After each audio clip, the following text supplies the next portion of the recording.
All right, number 3, the toms. Every drum soloist's favourite part of the instrument.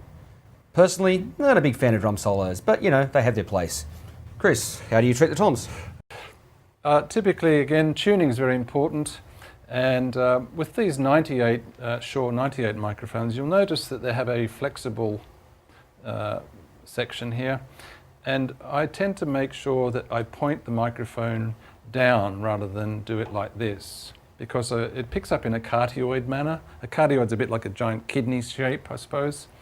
And if you pick up spill from cymbals and other instruments around there, to reduce that, you basically try and point the microphone at the impact point where the stick hits, and that will hopefully reduce a little bit of spill from the other instruments to keep each of the drums more tight, so to speak. Yeah, it's interesting you say that. It was a lesson that I learnt very quickly. Playing in a band, I play in a band with where everyone uses in-ear monitors, and was picking up a lot of spill from my ride cymbal because of the placement of the microphone. So yeah, that facing it down did solve most of that issue.